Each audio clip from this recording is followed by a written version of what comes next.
Have you ever looked at other people and thought, everyone is ahead of me? Maybe a friend is better at school. Someone else is already great at sports.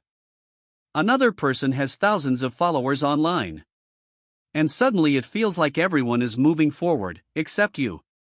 It can make you feel slow. It can make you feel like you started too late.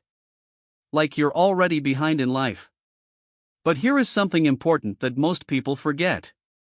Life is not a race. There is no single timeline that everyone must follow. People grow at different speeds. Think about plants in a garden. Some plants grow quickly and become tall in just a few weeks. Others take months before they even start to bloom. But that doesn't mean the slower plant is failing. It just grows in its own time. People are the same way. Just because someone else is ahead today doesn't mean they will always stay ahead. And just because you feel behind right now doesn't mean you will stay there forever. Many successful people started late. Some didn't discover their passion until much later in life. Some failed many times before they improved.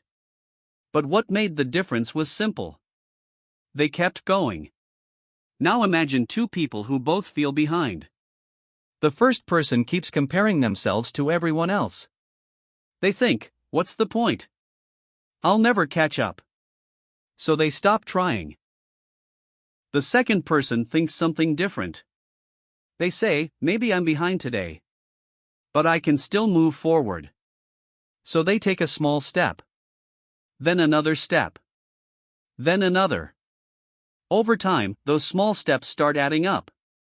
Months later, they have improved. A year later, they are in a completely different place. That's the power of focusing on your own path. When you stop comparing your chapter 1 to someone else's chapter 10, life becomes much easier. Instead of asking, why am I behind? Try asking a different question. What small step can I take today? Maybe it's learning one new skill. Practicing for 30 minutes. Trying something you've never tried before. Small actions may not feel powerful in the moment. But over time, they create big change. Remember this. You are not late. You are not behind. You are simply on your own timeline. And your story is still being written. So take a deep breath. Focus on your next step. And keep moving forward.